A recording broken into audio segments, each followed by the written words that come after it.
What is up, ladies and gentlemen? One half of Tease the League back to talk about March Madness. So, we're going to talk about March Madness, try to put together a perfect bracket here, give you a little bit of information but not keep you too long. That maybe will help you fill out your bracket. So, first region we want to talk about is the East region. First matchup is UConn versus Stetson. Not going to spend too long on this one. Don't see a 16 seed upset. Even though when we do see 16 seed upsets, it's with a slower pace 1 seed. UConn is this year. They're like 324th in adjusted tempo. So not a fast-paced team, but they've got way too much for Stetson.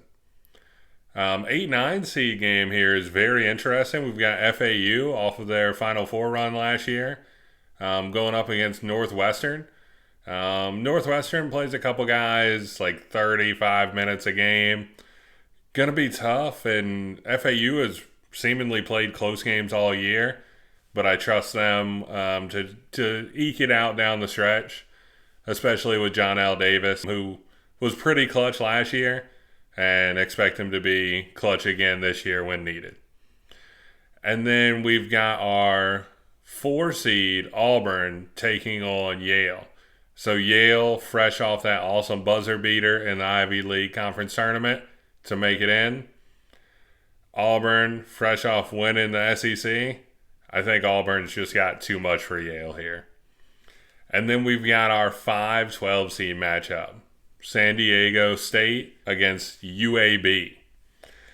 So this one piques my interest because a lot of the time that we get our 5 versus 12 upsets, it's when a 5 seed has an adjusted offense or defense outside the top 60.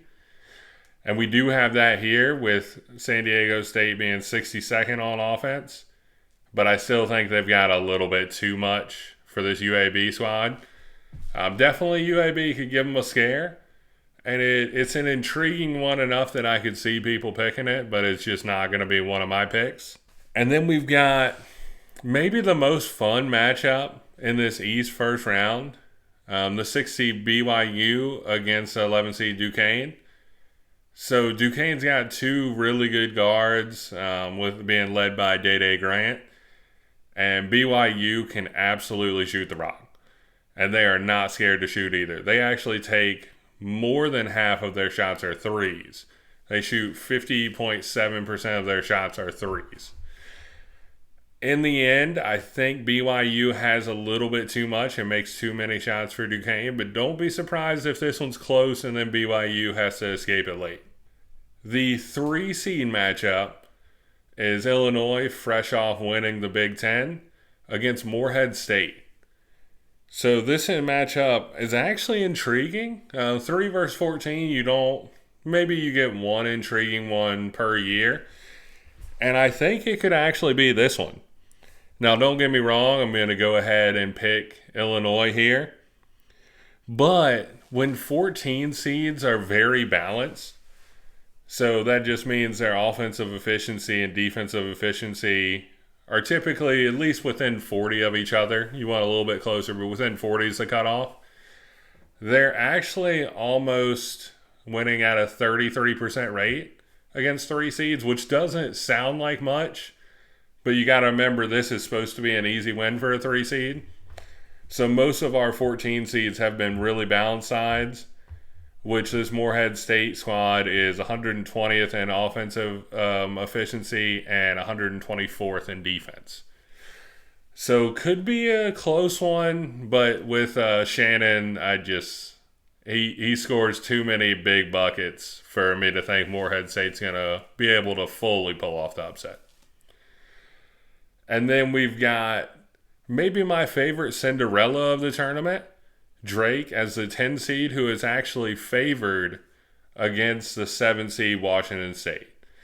So looking at betting lines, this opened as Drake being a 1.5 point dog and then flipped. Enough money has come in on Drake, and I'm right there with the money. Love this Bulldog squad. They should have knocked off Miami last year in the first round, just choked it late. And this year, I don't think they choke it. And then we've got the 2 seed Iowa State, who is fresh off winning the Big 12. The committee put a lot of champions in this bracket to try to stop UConn from winning back-to-back. And they're going against one of my favorite underdogs, the South Dakota State Jackrabbits. Now, unfortunately, this is where I think the Jackrabbit season ends. Iowa State's just, they can clamp people down, as Houston saw in that championship game. And even though Iowa State's a little unbalanced because their offense can lag behind, they just have a little bit too much for the Jackrabbits. And with Iowa State rounding out our picks for the first round in the East region, we move on to the round of 32. UConn versus FAU. Two of the last four teams left last year in the defending champ. But UConn just has too much for FAU. Moving on UConn here. Even though typically defending champs, the farthest they get to Sweet 16, will move on UConn to the Sweet 16 relatively easily here. And then we've got the 5 versus 4. We've got San Diego State. So another one of those Final Four teams from last year. This region, once again, is kind of crazy with how it got set up against Auburn. And I'm going to go ahead and take the SEC team to move on here. I think Auburn and Bruce Pearl will be able to get through this game. Really solid team, and I think this is where San Diego State's inefficiencies on the offense can kind of stop their momentum here and stop them in the tournament. And then we've got BYU, the 6 seed, taking on Illinois, the 3 seed. So this game I could see getting pretty high scoring because Illinois can score the rock, can't stop anybody. BYU, pretty similar. I'm actually going to take the upset here and take BYU.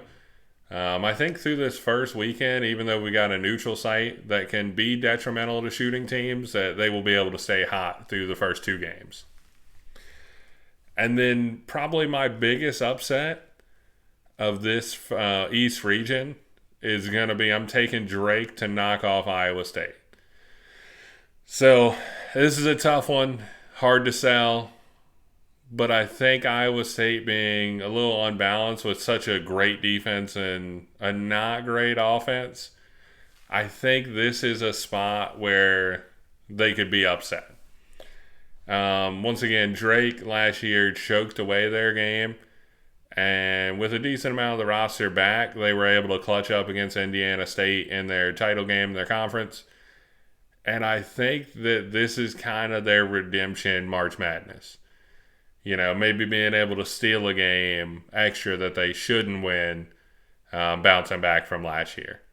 So Drake's kind of my surprise to move on from the round of 32 into the Sweet 16. And now we get to the Sweet 16 where I'm either going to look like a genius or an idiot because I'm going to take Auburn to knock off the defending champs, UConn. It's really hard to go back-to-back.